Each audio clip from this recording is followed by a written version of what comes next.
కాళ్ళు ఇస్తే ఏం చేస్తారా?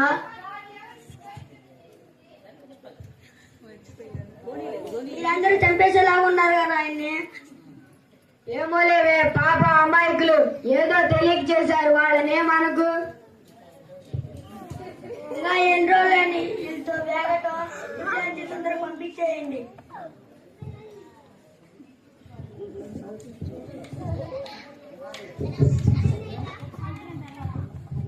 కొన్ని రోజుల తర్వాత, కొన్ని సంవత్సరాల వాళ్ళు నేర్చుకుంటూ ఉంటారు గురుగారి దగ్గర.